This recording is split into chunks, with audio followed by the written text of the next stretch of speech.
At the Cridge Center for the Family, one of our core beliefs is the idea of coming alongside people during their most difficult of circumstances.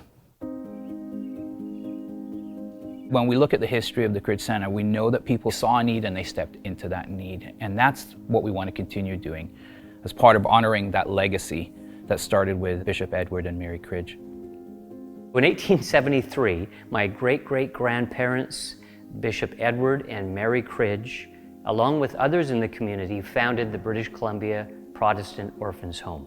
Prior to 1873, a number of mums and young parents who couldn't look after their children, for whatever reason, dropped off their children at the home of Edward and Mary Cridge. That was the founding of what later became the British Columbia Protestant Orphans Home.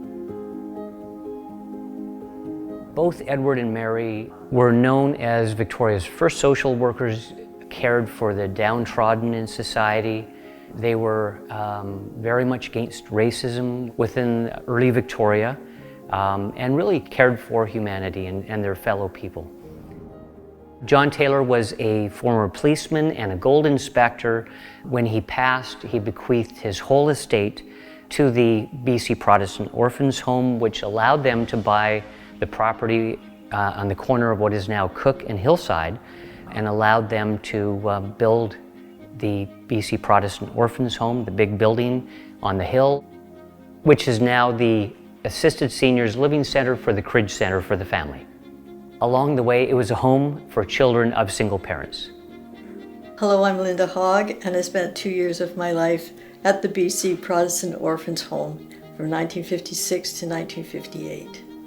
I went to school Monday to Friday, and usually Friday evenings my mom would come and pick my brother and my sister and myself up, and we'd go and stay with her for the weekend. And then Sunday night we would go back to what we called the children's home and prepare for the next week.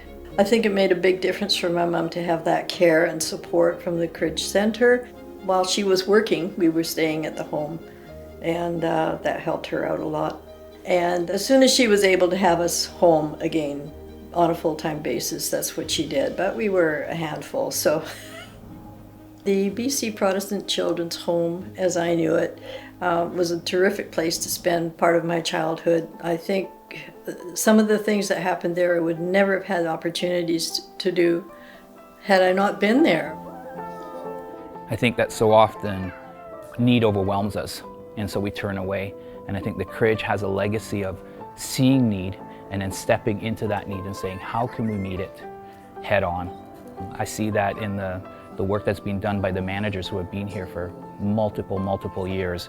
I see it in the stories of the individuals that have come through our services. And that's what we hope to continue as we move forward into the next 150 years. One of the things I love about Bishop Edward and Mary Cridge is they were brave. They stepped in at a time where taking on social work was unknown. And it's in that courage and in that trust that we want to be also brave as we take a step into the future. It's in that legacy that we want to honor that by how we move forward. The legacy of the Cridge Center for the Family for the past 150 years is that we have come alongside people in their most difficult of circumstances. And our hope and our plan is to continue that in the years to come.